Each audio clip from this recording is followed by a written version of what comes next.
Snow is piling up across much of United States this week. But new research shows that's exception rather than rule. Seasonal snow levels in Northern Hemisphere have declined over past 40 years due to climate change. ArrowRight Yet snow responds to a warming planet in different ways.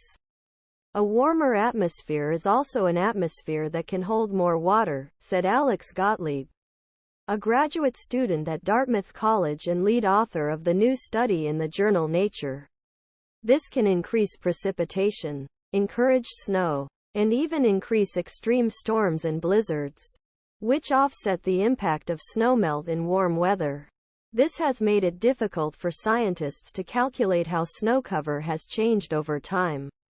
But new findings suggest that some regions in the United States and Europe are approaching a tipping point where they could face catastrophic profit losses for decades to come.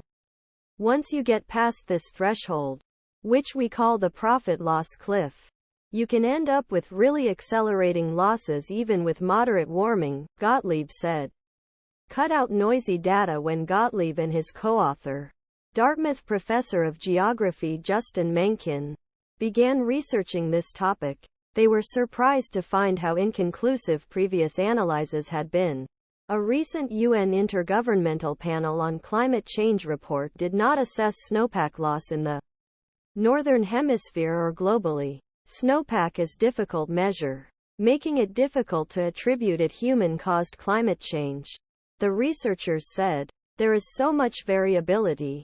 And because there are so many different methods researchers use to study snowpacks, the predictions don't necessarily agree with each other. To get around this problem, Dartmouth researchers compiled every snowpack dataset they could find to determine where they agreed with each other. They looked at snowpack levels in March from 1981-2020 to capture all changes in the previous winter's weather, from one-time snowstorms midwinter thaws. They then used modeling to look at what snow levels would be with or without greenhouse gas emissions. No matter which of these snow datasets you look at, we see a pattern of snow change that is consistent with just human emissions, even if they don't necessarily agree with each other. Gottlieb said.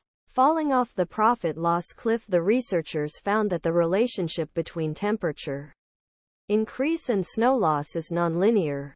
Little loss occurs until temperatures exceed a certain threshold near the melting point. And then snow levels fall off a cliff and loss accelerates rapidly.